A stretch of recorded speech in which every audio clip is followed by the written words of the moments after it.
วันนี้ก็มาเจอกับวินอีกครั้งหนึ่งนะครับหลังจากที่ไม่ได้เจอกันนานเลยเหมือนกันนะครับนานเลยครับจนผมลูกจะยืนแล้วลูกกี่ขวบแล้วตอนนี้เดี๋ยวจะครบขวบหนึ่งแล้วครับ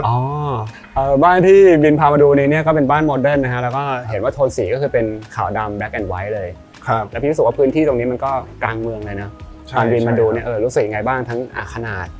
แล้วก็เพื่อนบ้านอะไรแบบนี้ครับที่ดินแปลงนี้นะครับลึก19เมตรนะครับกว้างประมาณ48เมตรครับแล้วก็เป็นที่ดินประมาณสัก230ตารางวาพี่เจ้าของเขาก็พูดถึงเรื่องฮวงจุ้ยขึ้นมาว่าซอยทางเข้านะครับที่เราเห็นตรงนี้เนี่ยมันกำลังพุ่งเข้ามาประมาณเกือบจะกึ่งกลางของที่ดินนะครับแต่มันค่อนไปทางขวานะครับซึ่งผมก็ยังคิดว่าถ้าเราทำเป็นซ้ายขวาแล้วตรงกลางเป็นอุโมงค์มันก็แปลกมันจะยังไงดี ก็คงต้องเลือกสักทางหนึ่งใช่ไหมครับเนื่องจากที่ดินมันยาวมากๆเนี่ยผมก็เลยแยกเรือนเมดนะครับให้เขาจบในตัวเลยก็คือข้างล่างเนี่ยเขาจะซักล้างจะทำครัวไทยจะอะไรก็คือจบไปเลยครับแล้วไปนอนข้างบนดังนั้นเขามีบันไดของเขาที่แยกออกไปครับนะครับถ้าตอนที่เราเข้ามาเนี่ยเราจะเห็นกำแพงที่มันดำทะมึนเหมือนกับเป็นเดคอเรทอะไรสักอย่างแต่จริงๆอ่ะมันซ่อนไอเรือนเมดตัวนี้เอาไว้ทั้งหมดแล้วนะครับแล้วพอ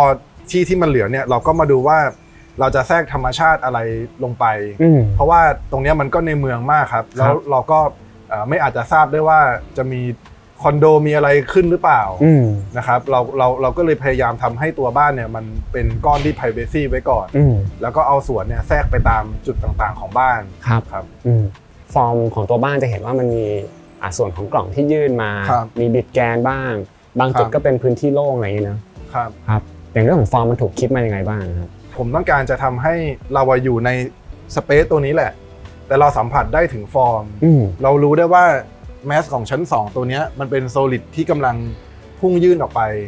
ชั้น3ที่เราอยู่บนนี้มันกำลังพุ่งยื่นออกไปนะครับแต่มันไม่ได้ทำไปเพื่อความสวยงามความน่าตื่นตาตื่นใจอย่างเดียวจริงๆแล้วมันก็กลายไปเป็นส่วนของระเบียงชั้นล่างนะครับเป็นส่วนล่มแล้วก็ตรงที่เรายืนอยู่ตรงนี้ก็เป็นส่วนของกิจกรรมของลูกที่อยู่ตรงห้องตรงนี้ที่ออกมาใช้ได้ครับก็เป็นส่วนให้ร่วมเงากับเขาเราก็จะสัมผัสได้ตลอดเวลาว่าฟอร์มเนี่ยมันเป็นยังไง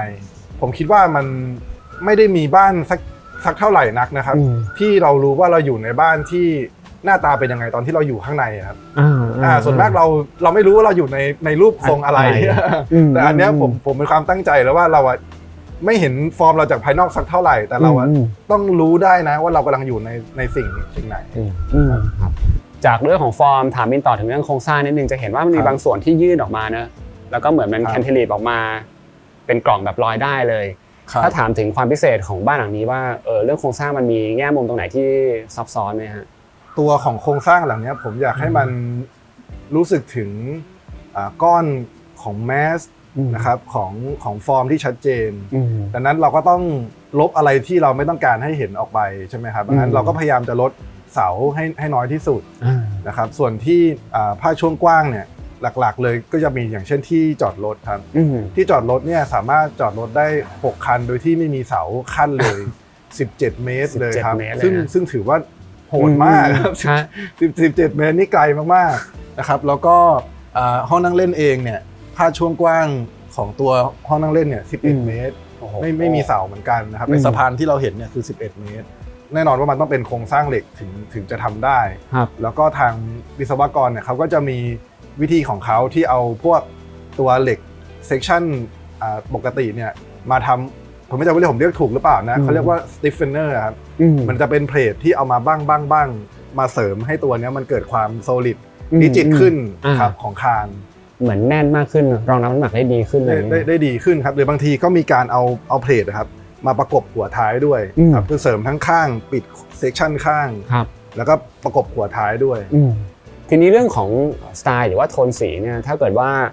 ถามในเชิงว่าเจ้าของบ้านเขามี reference มาไหมหรือว่าจริงๆวินมีการแนะนำเขายังไงทำไมมันถึงมาจบที่ลักษณะแบบนี้คือพี่เจ้าของเนี่ยเป็น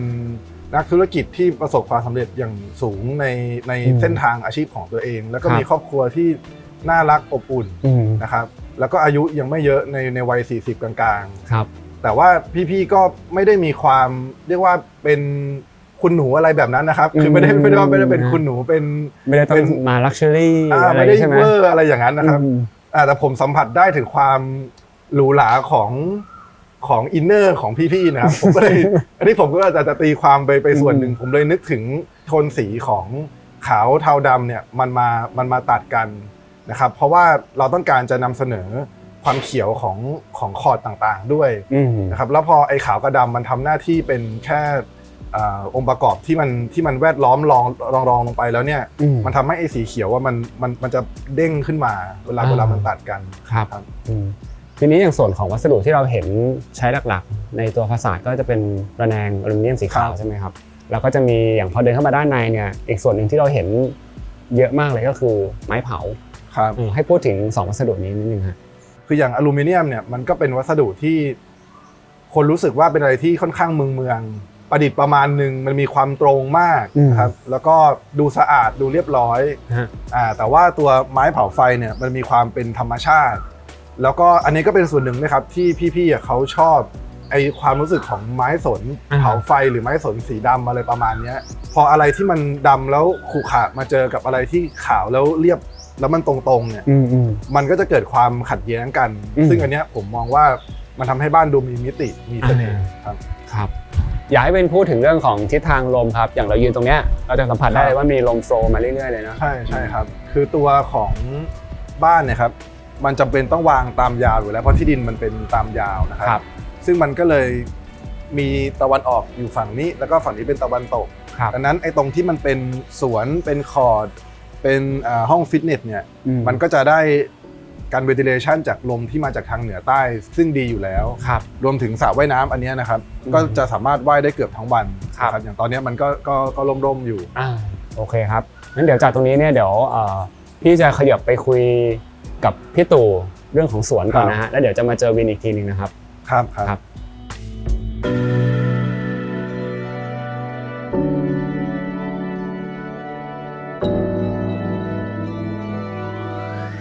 สวยมากเลยครับพี่เดี๋ยวข้ามขอดนี่ครับคือพอเข้ามาแล้วมันรู้สึกว่าบรรยากาศมันเปลี่ยนแปลงจากความวุ่นวายภายนอกเลยฮะครับเดี๋ยวอยากให้พี่ตู่เล่าถึงภาพรวมของงานเกษตรว่าคอนเซ็ปต์เป็นยังไงครับจริงๆบ้านหลังนี้ครั้งแรกที่พี่ได้มีโอกาสพูดคุยกับทางเจ้าของนะครับเจ้าของบ้านเนี่ยเล่าให้พี่ฟังถึงบ้านหลังก่อนหน้านี้ที่เติบโตขึ้นมาครับซึ่งเป็นบ้านซึ่งมีบรรยากาศความเป็นธรรมชาติมีสวนมีต้นไม้ขนาดใหญ่นะครับแล้วพอต้องย้ายบ้านเข้ามาอยู่ในเมืองตรงนี้มันก็เป็นที่ดินที่อาจจะมีขนาดเล็กลงแต่ว่าทางเจ้าของบ้านก็ยังอยากได้ความทรงจำเก่าๆจากบ้านหลังเดิมที่เคยอยู่ซึ่งมีสวนขนาดใหญ่มีบรรยากาศของความเป็นธรรมชาติเนี่ยเข้ามาอยู่ที่บ้านหลังนี้นะครับแล้วโดยบังเอิญช่วงนั้นพอดีพี่ได้ภาพเขียนของศิลปินท่านหนึ่งมาซึ่งอินสปิเรชันของศิลปินเนี่ยเป็นความทรงจำในวัยเด็กที่เติบโตมาในบ้านซึ่งมีสวนมีความเป็นธรรมชาติรูปภาพนั้นน่ะชื่อภาพว่า Memory of Green นะครับพี่ก็เลยเอาคอนเซ็ปต์ของบ้านหลังเนี้ยนะครับมาพัฒนาโดยเอาอินสปิเรชันมาจากภาพเขียนที่ชื่อว่า Memory of Green สำหรับคอร์ดตรงเนี้ยนะครับมันเป็น Arrival Chord มันเป็น Welcome Chord ซึ่งเราก็อยากให้บรรยากาศของการเข้าถึงบ้านเนี่ยเนื่องจากไซต์เนี่ยอยู่ในเขตค่อนข้างเป็นเมืองรถติดนะครับมีความหนาแน่นของการอยู่อาศัยพอเข้ามาในบ้านตรงนี้นะครับคอร์ดเนี้ยก็อยากให้เกิดบรรยากาศความรู้สึกว่ามันเป็นพื้นที่สีเขียวโอบรับเราต้อนรับเราเมื่อเราเข้ามาถึงบ้านนะครับก็เลยออกมาเป็นสวนที่พี่ใช้น้ำเป็นองค์ประกอบมีบ่อน้ำมีเสียงของน้ำนะครับและที่สำคัญคือเนื่องจากพื้นที่ตรงนี้มันอยู่ติดกับเพื่อนบ้านเราก็จะมีการสร้างเลเยอร์โดยต้นไม้ใหญ่ต้นไม้ขนาดรองลงมาแล้วก็จะมีสเปซที่เราเหมือนกับเอาสีเขียวเนี่ยไปพิงเอาไว้เป็นบัฟเฟอร์เพื่อให้เราเนี่ยไม่ต้องปะทะกับบ้านที่อยู่ข้างเคียงทำให้สวนตรงนี้มันมีความเป็นส่วนตัวอันนี้ก็เป็นกิมมิคที่เราอยากที่จะทำให้มันเกิดขึ้นสำหรับสวนผืนนี้นะครับแล้วก็เนื่องจากพื้นที่สวนตรงนี้นะครับมันเป็นพื้นที่สีเขียวที่อาจจะเรียกว่าขนาดใหญ่สุดของบ้านแล้วนะครับเราก็เลยคิดว่าอยากให้มันมีสนามหญ้าเพื่อให้เด็กๆนะครับแล้วก็สมาชิกในบ้านเนี่ยเขาสามารถลงมาเดินเท้าเปล่าเอาเท้าหย่อนน้ำนะครับสามารถแบบแฮงเอาท์กันได้เดินเล่นกันภายในสวนเนี่ยได้ก็เลยเป็นที่มาของการ เปิดพื้นที่ส่วนหนึ่งเนี่ยให้เป็นสนามหญ้าแล้วก็มีน้ำนะครับสร้างเทอร์เลสซึ่งเราวางที่นั่งนะครับเป็นเดย์เดทเอาไว้แล้วก็ถูกอบล้อมโดยพื้นที่สีเขียวนะครับอันนี้ก็เป็นคอนเซปต์สำหรับตัวพื้นที่ตรงนี้ซึ่งเราเลยตั้งชื่อให้เขาน่ารักนะครับไว้ว่าเป็นคำว่า Green Intimacy ก็คือเป็นองค์ประกอบเล็กๆน้อยๆซึ่งเป็นเอลิเมนต์ของสวนที่อบล้อมการใช้งานในพื้นที่สวนตรงนี้อยู่นะครับอันนี้ก็เป็นที่มาของพื้นที่ตรงนี้ครับในส่วนของการเลือกต้นไม้ต่างๆครับจะเห็นว่ามันมีหลากหลายรูปทรงนะฮะหลากหลาย texture เลยอันนี้พี่ตู่เลือกเป็นต้นอะไรบ้างครับแล้วก็ทำไมถึงเลือกเป็นต้นเหล่านี้อันนี้เนี่ยสำหรับพื้นที่สวนตรงนี้ค่อนข้างท้าทายเลยครับเพราะว่าวันที่เรามาครั้งแรกเนี่ยก็มายืนเล็งว่าแบบมุมด้านซ้ายของสวนตรงนี้ครับเพื่อนบ้านเนี่ยเขาจะเป็นบ้านแบบบ้านสองชั้นครับแล้วเราไม่อยากให้เขาสามารถแบบมองลงมาได้แบบปะทะกันต้องไปเลือกต้นไม้ที่แบบรูปทรงมันอาจจะชะลูดนิดนึงนะครับก็เป็นต้นกระพี้จันทร์นะครับแล้วก็ลองลงมาก็อาจจะมีพวกต้นพุทธมีต้นซิลเวอร์โอ๊กเนี่ยที่เราวางอยู่แนวตรงนี้ครับทรงพุ่มเขาดูไม่รกรุงรังมากแล้วก็ช่วย define ขอบเขตที่แยกกันระหว่างตัวสวนกับตัวพื้นที่ของส่วนจอดรถนะครับแล้วก็ยังทำให้เกิดความรู้สึกว่าสเกลของบ้านเนี่ยมันไม่ดูใหญ่มากจนเกินไปนะครับเวลาเราเข้ามาใช้งานเนี่ยเรายังสัมผัสได้กับองค์ประกอบในสวนใบไม้นะครับแล้วก็มีทางเดินมีบรรยากาศต่างๆที่ดูแล้วใกล้ชิดกับสเกลของเรานะครับอยากพูดถึงความรู้สึกส่วนตัวของผมที่ตอนเข้ามาเห็นครั้งแรกอะพี่ก็รู้สึกว่ามันขอดนี้มันสะกดผมเหมือนกันฮะมันเหมือนเป็นเฟรมที่พี่ตู่ก็ตั้งใจดีไซน์ให้มันเป็นฉากที่จะรับเวลาเราเข้ามาครับแล้วก็พอเรามองอย่างการดีไซน์ที่จอดรถที่รถทุกคันก็จะเสียบพุ่งตรงเข้ามาอย่างเงี้ยก็คิดแทนว่าถ้าเป็นเจ้าของบ้านก็น่าจะมันมี first impression ทุกครั้งเวลาที่กลับเข้ามาบ้านครับใช่ทีนี้อยากพูดเพิ่มเติมถึงเรื่องการเชื่อมโยงสเปซครับระหว่างคอร์ดเนี่ยกับพื้นที่ด้านในเข้าไปแล้วเราจะเห็นว่ามีพื้นที่ว่างอยู่ครับตรงนี้มันถูกคิดมาเพื่อรองรับอะไรนะฮะเนื่องจากเป็นบ้านในเมืองนะครับกับพื้นที่การใช้งานเนี่ยก็อาจจะมีค่อนข้างจำกัดมันเลยเป็นโจทย์อันนึงที่พี่ก็ต้องการให้มันเกิดความยืดหยุ่นในการใช้งานและมันมีการเชื่อมโยงของพื้นที่นะครับก็เลยเป็นที่มาว่าสเปซตรงนี้ครับเราสร้าง conceptual line ที่มันเกิดขึ้นจากต้น silver oak นะครับแล้วก็มีสเต็ปทางเดินแต่จริงๆแล้วพื้นที่ครับมันสามารถเชื่อมต่อกันได้ซึ่งถ้าเกิดสมมติมีเพื่อนมาเที่ยวบ้านหรือ family member อื่นๆมาแล้วมันมีงานเลี้ยงเล็กๆอะไรกันเนี่ยพื้นที่ตรงนี้มันสามารถเชื่อมโยงกันได้อันนี้ก็เป็นสิ่งที่เราคิดว่ามันน่าตอบโจทย์การใช้งานครับสมมติเอาโต๊ะมาวางปาร์ตี้อะไรกันบาร์บีคิวนั่งเล่นอะไรกันครับน่าจะ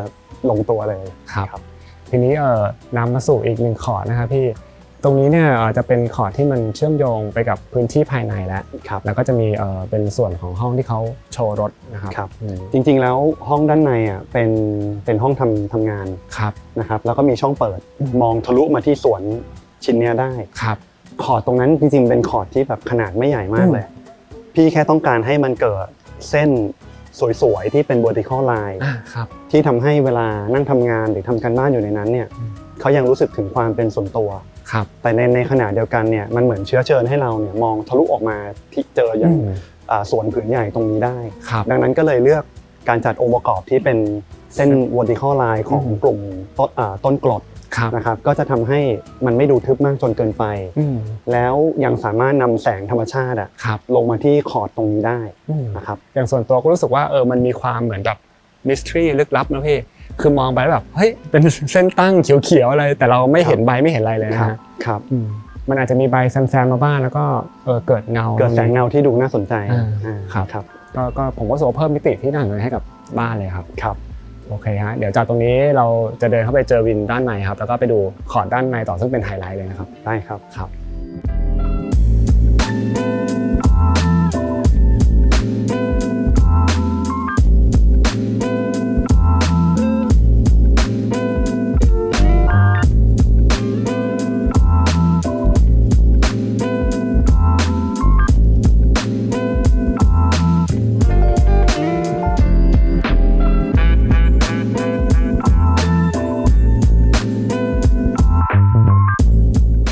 ก็เข้ามา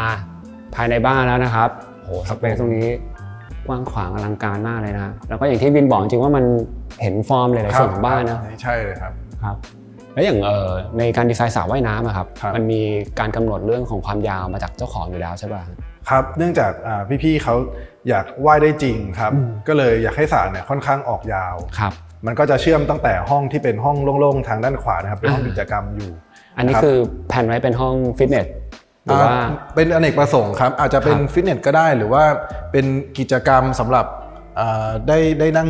ชมสวนตรงนี้ก็ได้ซึ่งมันมีห้องน้ำในตัวพร้อมที่อาบน้ำนะครับก็สามารถเปิดแล้วก็ลงได้เลยครับตรงนี้ก็จะมีบับเบิ้ลนอนแช่มีจากุชี่นะครับมันจะเป็นสปาก็ได้หรือว่าสูงอายุแล้วอาจจะเทิร์นเป็นห้องนอนพร้อมห้องน้ำก็ได้ก็เรียกว่าอเนกประสงค์ใช่ครับแล้วก็เนี่ยครับยาวต่อมาเลย20 เมตรนะครับแล้วก็ตัวสระเนี่ยมันก็จะเป็นเหมือนหินอ่อนสีขาวนะครับแต่ตัดกับกำแพงที่เป็นไม้เผาไฟสีดำก็จะมีการเล่นในเรื่องคอนทราสต์ของวัสดุนี่หลายๆมุมอย่างที่วินเล่าให้ฟังก่อนหน้านี้นะครับทีนี้ในมุมของพี่ตู่นะครับการดีไซน์แลนด์สเคปบริเวณสระว่ายน้ำเนี่ยครับถูกคิดมายังไงบ้างฮะจริงๆแลนด์สเคปบริเวณสระว่ายน้ำเนี่ยมันสัมพันธ์กับทั้งสระว่ายน้ำกับมันเป็นส่วนหนึ่งของทางเดินที่มัน approach เข้าบ้านซึ่งพี่ก็อยากให้เวลาเจ้าของบ้านกลับบ้านเนี่ยหลังจากจอดรถแล้วเนี่ยเดินผ่านสวนที่มันมีผิวสัมผัสอยู่ใกล้ๆตัวเราเหมือนให้มันเกิด transition จากข้างนอกที่อาจจะดูวุ่นวายกลับเข้ามาสู่ในบ้านก็เลยเลือกใช้พันไม้ที่มันมีความหลากหลายในเชิงของผิวสัมผัส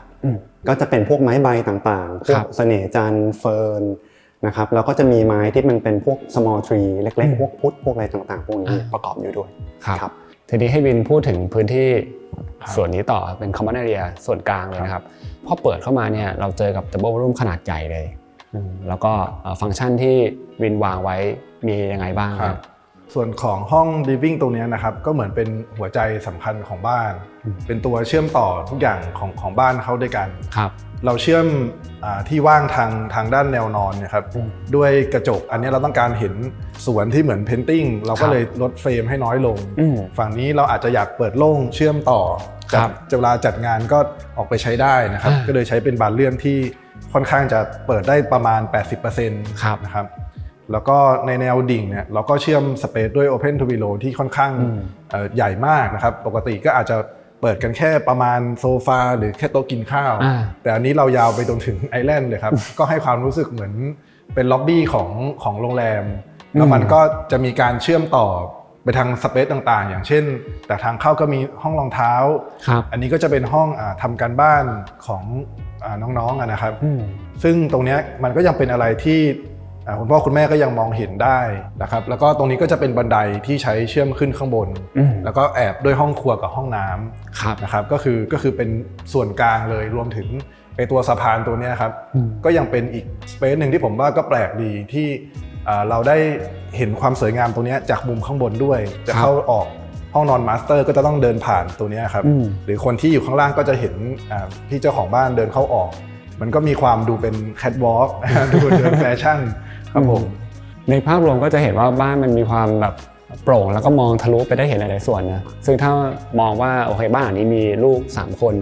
ในเรื่องความสัมพันธ์ของคนในครอบครัวเนี่ยมันก็จะเกิดการเชื่อมโยงกันได้ดีทีเดียวนะใช่ครับทีนี้ในเรื่องของวัสดุพอเข้ามาภายในเนี่ยเราเริ่มเห็นหินเริ่มสัมผัสถึงความลักชัวรี่มากขึ้นอันนี้ก็คือตั้งใจแบบเสริมมุมนี้เข้ามาใช่ไหม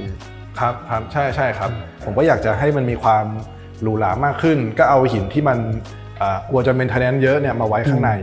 ครับเราก็จะมีหินอ่อนที่ค่อนข้างหลากหลายลวดลายนิดนึงครับอย่างสีดำเนี่ยเราก็มีทั้งอันที่เป็นแบ็กฟอเรสต์แกรนิตให้ดูมันลายดูเยอะๆเห็นปะทะหน่อยนะครับส่วนที่เป็นโต๊ะลายก็น้อยลงเพราะว่ามันก็จะมีพร็อพมีความเงางามของพร็อพตกแต่งอยู่แล้วส่วนอันนึงที่ค่อนข้างยากก็คือไอ้ตรงแผงเนี่ยครับอันนี้ก็คือเป็นพวกหินควอตซ์ที่เขามาทำแต่หินควอตซ์ส่วนมากลายมันก็จะดูค่อนข้างไม่ค่อยเหมือนจริงเท่าไหร่อันนี้ผมก็พยายามจะเลือกให้มันเอามาบุ๊กแมทแล้วมันโอเคครับเพราะมันต้องแทงทะลุขึ้นไปเลยนะครับราวกับว่ามันเสียบไอ้บันไดนี้อยู่ครับส่วนตัวแผนที่ก็เป็นหินอ่อนที่เราบุ๊กแมท6ทางก็คือตั้งแต่หน้า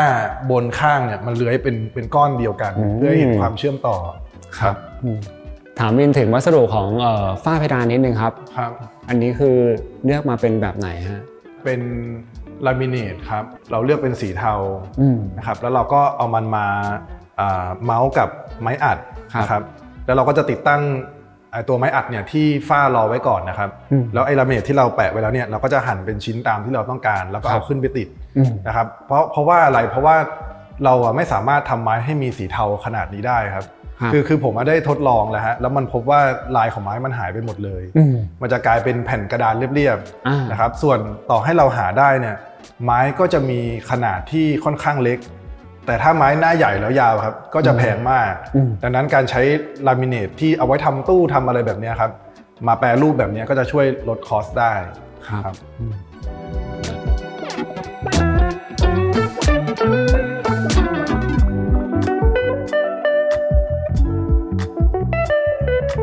นี่แล้วก็มาดูสวนบริเวณพื้นที่สวนคอมมอนตรงนี้นะครับซึ่งถือว่าเป็น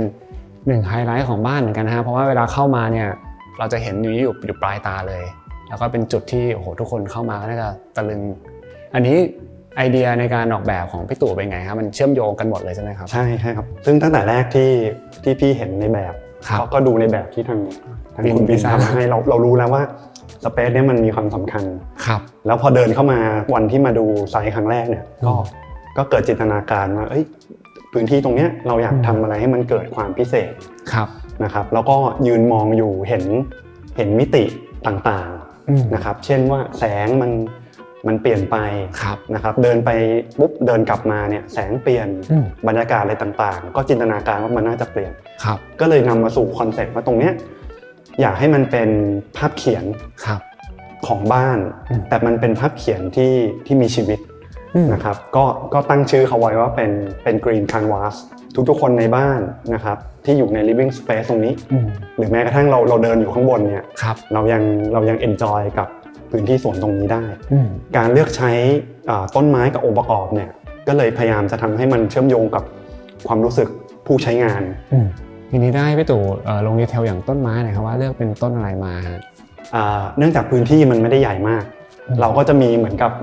ต้นไม้ที่เป็นสเกลแบบระดับสายตาเรามีไม้พุ่มทรงสูงแล้วก็มีไม้พวกไม้คลุมดินพยายามจะเล่นให้มันเกิดการไล่เรื่องของเลเยอร์ต่างๆนะครับก็จะมีพวกแบบต้นเสน่ห์จันทร์นะครับมีพวกเฟิร์นกนกนาลีมีเฟิร์นต่างๆมีพุทธจีบนะครับแล้วก็มีต้นสมอลทรีแต่ที่สำคัญเลยนะครับคือทุกอย่างเนี่ยเรามองมันเป็นการจัดองค์ประกอบภาพที่เวลาแสงผ่านลงมาปุ๊บเนี่ยมันทำให้เกิดมิติต่างๆที่มันดูมีความน่าสนใจผ่านไปในแต่ละวันครับแล้วอย่างหินนี่ก็คือฟอร์มมันคือเป็นแบบนี้อันนี้คือทั้งก้อนเลยนะพี่ใช่ครับเราก็พยายามหาหินที่มันได้มาแบบทั้งก้อนแล้วก็พยายามคราฟมันให้มันเกิดฟอร์มที่มันดูน่าสนใจนะครับแล้วก็ถ้าหินอย่างเดียวมันอาจจะดูนิ่งไปนิดนึงก็เลยคิดว่าให้มันมีน้ำมันเป็นแหล่งกำเนิดของน้ำแล้วก็ปล่อยน้ำออกมานะครับเพื่อทำให้เรื่องของบรรยากาศในขอบตรงนี้มันดูมีความเคลื่อนไหว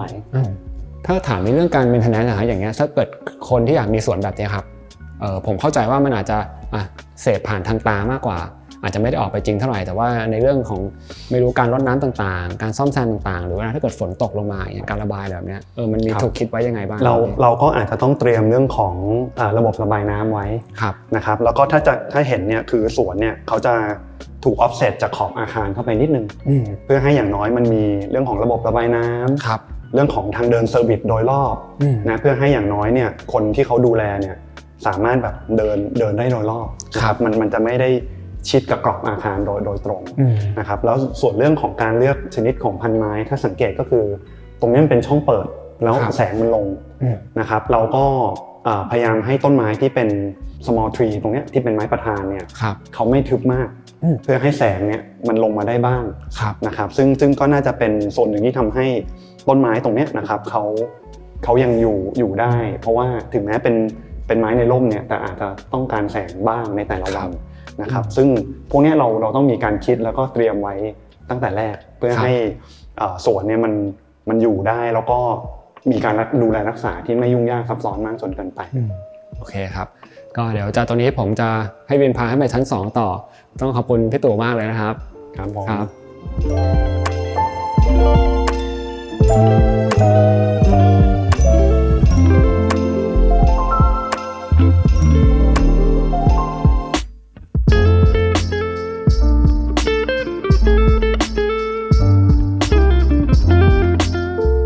มาอยู่ตรงบริเวณโถงบันไดนะวินให้เป็นพูดถึงงานดีไซน์บริเวณนี้นะครับจะเห็นความเป็นแบบขาวดำชัดเจนแล้วก็มี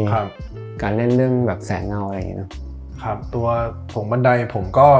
ดึงไอ้ไม้เผาไฟเนี่ยครับยาวมาตั้งแต่สวนหน้าบ้านลามฟืบเข้ามาใช่ไหมครับผ่านคอร์ดแล้วก็มันจะมันเลื้อยเข้ามาในสเปซนี้นะครับแล้วก็วกขึ้นมาห่มตรงนี้ให้เป็นดำให้หมดชะลูดขึ้นไปถึงข้างบนโอเคมันเป็นดำๆหยาบๆแล้วมันก็ควรจะมีอะไรเรียบๆวิ่งตัดเลื้อยอีกทีนึงนะครับก็เลยกลายเป็นบันไดที่ลูกนอนเนี่ยทำจากหินอ่อนแล้วก็ตัวราวกันตกเนี่ยเพื่อให้เกิดการคอนทินิวของมุมนะครับเราก็เลยต้องเลือกใช้อะไรที่มันบางก็เป็นเหล็กเพจ10 มิลนะครับแล้วก็วิ่งคอนทินิวต่อเนื่องกันเลื้อยไปด้วยกันแล้วเราก็มีสกายไลท์ตรงนี้นะครับซึ่งผมก็ใช้เป็นกระจกฝ้าเป็นรูช่องแสงแล้วพอแสงที่มันย้อนเข้ามาใส่ตัวไม้เผาไฟเนี่ยผมว่ามันดูขลังดูศักดิ์สิทธิ์มากครับมันทำให้เห็นร่องรอยของมันครับ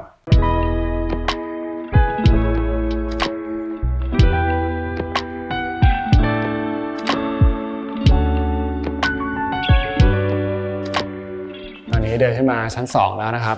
เดี๋ยวให้วินพูดถึงพื้นที่ส่วนกลางตรงนี้จะเห็นว่ามันแยกเป็นโถงทางเดินตรงนี้นะแล้วก็อีกฝั่งหนึ่งด้านนี้ฮะตรงนี้มันมีห้องอะไรบ้างครับบนชั้นนี้ครับในฝั่งนี้นะครับที่เห็นเป็นโซลิดระแนงทั้งหมดเนี่ยจะเป็นห้องนอนมาสเตอร์ครับแล้วก็ส่วนตรงนี้ที่อยู่หลังตู้หินสีดำนะครับก็จะเป็นห้องของลูก1 คน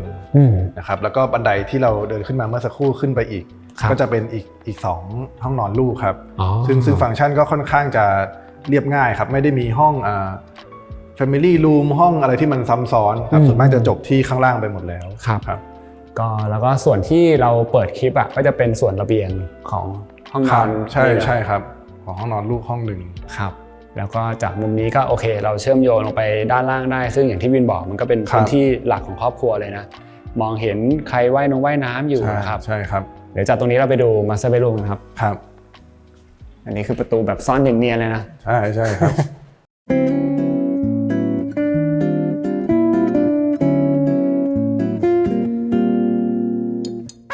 เข้ามาในห้องนอนแล้วนะครับ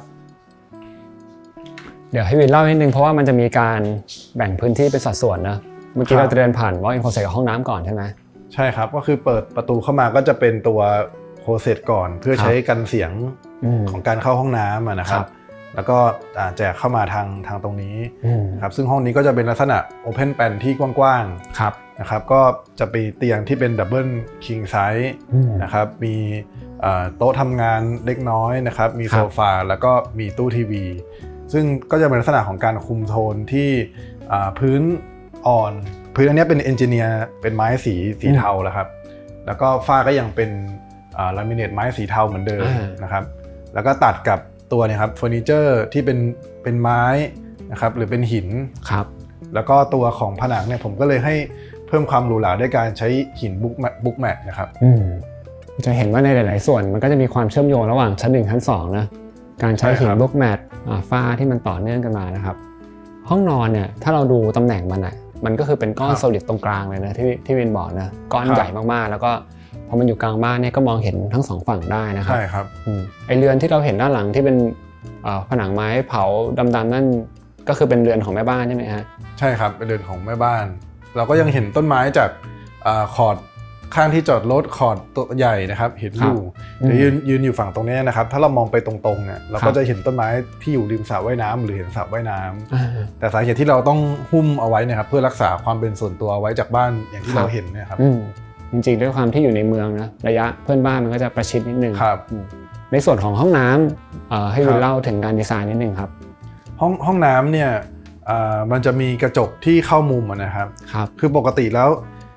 บ้านเนี่ยคนอยากจะมีอ่าง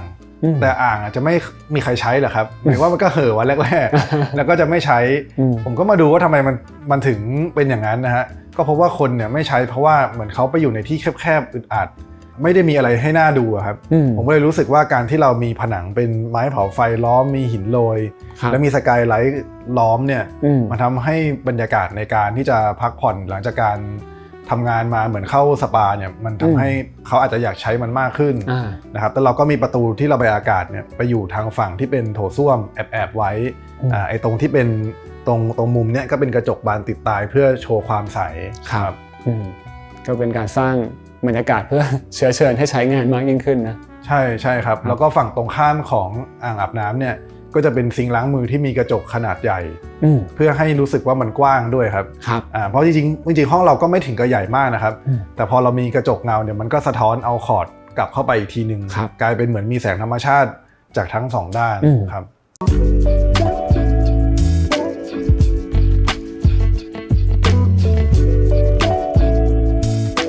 ตอนนี้เราก็มานั่งที่ห้องอเนกประสงค์นะครับบินซึ่งห้องนี้เนี่ยมันก็จะเชื่อมต่อกับสระว่ายน้ำเนี่ยมองเห็นไปแบบว่ายาวๆแบบนี้เลยอย่างหนึ่งที่อยากให้วินแชร์ก็คือเรื่องของบางทีระหว่างทางในการก่อสร้าง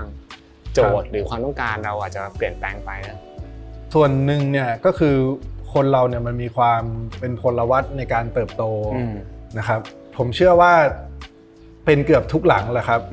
แม้กระทั่งผมเองนะผมเองก็เป็นตอนที่สร้างบ้านเองอย่างนี้ตอนทำบ้านตัวเองเราก็เป็นเราก่อนทำเราเป็นคนแบบนึงตอนทำภรรยาเราคลอดจะเสร็จเรามีลูกโลกทัศน์เรามันเปลี่ยนไปเรื่อยๆนะครับการมองแบบบางทีเรามองภาพติดแล้วเราก็ดูภาพเรนเดอร์ว่าเฮ้ยมันกว้างนะแต่ว่าเชื่อไม่ค่อยได้หรอกครับเพราะว่าภาพเรนเดอร์เนี่ยมันเรนเดอร์ได้เลนส์วายเลนมันเลน90เลนมันวายแล้วสถาปนิกก็ใส่ไลติ้งทำอะไรให้มันดูดีเพื่อพรีเซนต์ลูกค้านะครับจะรู้สึกว่ามันกว้างเสมอแล้วพอสร้างจริงมาดูกันเนี่ยก็จะรู้สึกว่ามันไม่พออันนี้ก็อาจจะต้องรีเช็คจากแบบที่เป็นดรออิ่งเลยสมมติว่าดรออิ่งมันคือ4x3อาจจะดูบ้านเก่าของเราแล้วดึงตลับเมตรดูว่า4x3แถวๆนี้เราพอใจไหมเช็คประกอบไปประมาณนี้นะครับครับ